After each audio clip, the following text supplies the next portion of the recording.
Hey guys, what's going on? Grasshopper here, and welcome back to another video. This is going to be an Overwatch video, and it's an updated overview video on the hero Reaper. So Reaper was updated a while back, and the main thing was he lost his soul orbs. It was a passive, and it just changes how he heals up now. So I just wanted to update the overview completely, just to get some new footage and to make it clear of what has been changed to Reaper. So to start off, Reaper is an offense hero. He has high power at close range because he has shotguns. He has 250 health. He is a low to medium mobility hero. And then according to the Overwatch wiki, he's a 1-star hero, which means he's low difficulty to use. Reaper's weapons are his Hellfire shotguns. Reaper has dual shotguns with a total of 8 ammo. They reload in 1.5 seconds and they can hit headshots. The damage is 2 to 7 per pellet with 20 pellets per shot and 2 shots per second. But these shots are only effective up to 12 meters because of the wide spread and damage fall off. The average DPS within the effective range is about 160, and this is not including headshots. So if you go for headshots, you could bump that up easily to like 250. Reaper's abilities are on the screen now. His ultimate is Death Blossom, and this is where Reaper fires his shotguns to do damage in a close circle. The ultimate has a radius of 8 meters and lasts for 3 seconds. Reaper does 170 damage per second for a total of 510 damage over the whole ultimate, so squishy enemies will die very quickly, but tanks can still pose a threat to Reaper. So like tanks like D.Va and Roadhog, they will not die to this ultimate. The element of surprise is the best strategy to get kills with this ultimate unless you're going to combo with another teammate's ult like Zarya or Maze and go for a wombo combo. Reaper's first ability is Wraith Form, and this is where Reaper can become a shadow for a short period of time. He takes no damage, moves slightly faster, reloads his shotguns immediately, and can move through enemies. This is Reaper's escape ability, so save it for when you need to avoid damage or fall back to your team. Wraith Form lasts for 3 seconds and cools down in 8 seconds.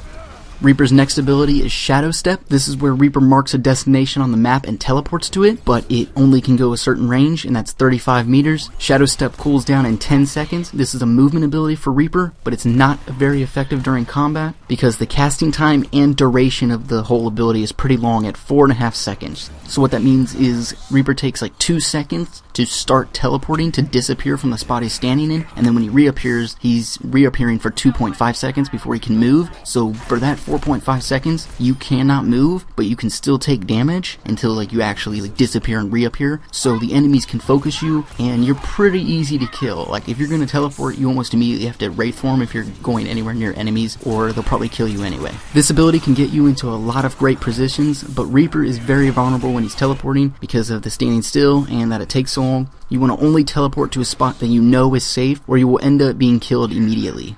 Reaper's next ability is his passive. Now this is the one that was changed and why I'm remaking this video. It's called the Reaping. Reaper gains health from enemies he damages, so 20% of the damage Reaper does to an enemy is turned into health for himself, so it's kind of like a vampire ability. This makes Reaper very effective against tanks because he can stay alive for almost the whole fight by healing whatever damage they do to him just by damaging the enemy tank. Again, this passive works with any damage from Reaper, so his shotguns, Death Blossom, and melee. This passive doesn't really come into effect with squishies because you can already kill them really fast as Reaper, and those are usually the DPS targets, and they might be able to outdamage the healing that this passive would give you, so you still want to kill the squishies very fast and not just try to like gain health off of them. Obviously tanks have bigger health, so you can gain much more health from them. Let's move on to Reaper's counters. Reaper counters tanks, shield comps, or the cheese comp. So he counters Winston, Roadhog, Reinhardt, D.Va, Orisa, Torbjorn, Symmetra, and Zenyatta. Reaper is weak to mostly ranged heroes, so his counters are McCree, Soldier 76, Widowmaker, Pharah, and sometimes Zarya, Genji, and Hanzo. Now let's move on to the how to use Reaper. Reaper is a close range hero that excels at doing a high amount of damage to key targets behind enemy lines. Reaper is a slow flanker that should sneak into the enemy team and take out the supports or DPS first, but then focus on the tanks because they're easy targets to hit and you can get some health back by doing the damage. For a different strategy, Reaper can follow his tanks into the enemy team and then start doing damage while inside the death ball. You want to use Shadow Step to teleport into flanking positions or make up ground after respawning. Use Wraith Form to avoid incoming damage or escape death and fall back to a safe area. For his ultimate, you want to use Death Blossom when the enemy team is grouped up on an objective or combo with an ally's ultimate to get the most kills. Reaper is actually a very effective DPS hero in this meta. He can decimate tanks and any type of slow comp. Do not underestimate his damage because he can basically win any 1v1 unless an enemy is attacking him from range. He's a lot of fun if you like close engagements, and his only true counter is when someone is at range attacking him. So yeah guys, that was my updated overview on the hero Reaper. Basically the only thing they changed was his passive ability, but I just wanted to update the whole overview because the gameplay in the old overview wouldn't make any sense when you see the old soul orbs lying around for him to pick up. But yeah, that was the updated overview. I hope you guys enjoyed it. If you did, please leave a like and subscribe. It really helps me out. And there's going to be some new updated overviews very soon, and maybe some updated counters videos, so stay tuned for those. And as always guys, I hope you all have a good day, and goodbye.